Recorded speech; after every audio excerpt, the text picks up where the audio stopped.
Yoldaşım rəhmətə edəndən bəri birinci dəfədir bu gecə paltarını geyinmişdim. Gecəyi sabaha kimi yuxumu qarışdırdım. Hiss elədim ki, rəhmətliyin ruhu narahatdır.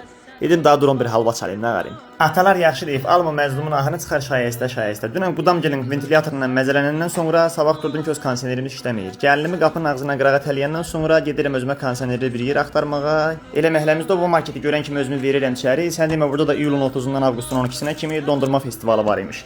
Ağzımın suyuna xıda-xıda bütün brend marojnalara baxa-baxa gedirəm. Axırda obanın öz brendi olan Trend marojnasından bir yeşik doldururam. Bizim vaxtımızda marojna festivalı Abdullah dayım kəndə gələndə olurdu. Uşaqlarla hamımız kəndin ayağına yığılırdıq, qırmızı muraveyi gözləyirdik. İndikilərə nə var? Qapıdan çıxırsan, hər küçədə bir oba market. Öz də qiymətlər də endirimdədir. Müsbət enerjim və gülər üzümlə hamının diqqətini cəlb eləyirəm. Gözünü nəyə döysən ha bala? Burada nə birinci dəfədir bığlar vaxt görürsən. Alandırımı da vurala.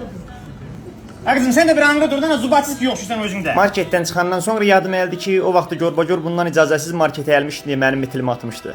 Dedim ki, cəhənnəm olsun, buna halvaza düşmür. Öyə gələndən sonra çöl paltarımı çıxardıb öy paltarımı geyinirəm, bu 40 incə sənətlə məşğul oluram. Ananın borcunu qaytarmaq olmaz. Son olaraq gəlinimə nəsildən nəslə keçən məsləhətlər verib gedirəm yatmağa.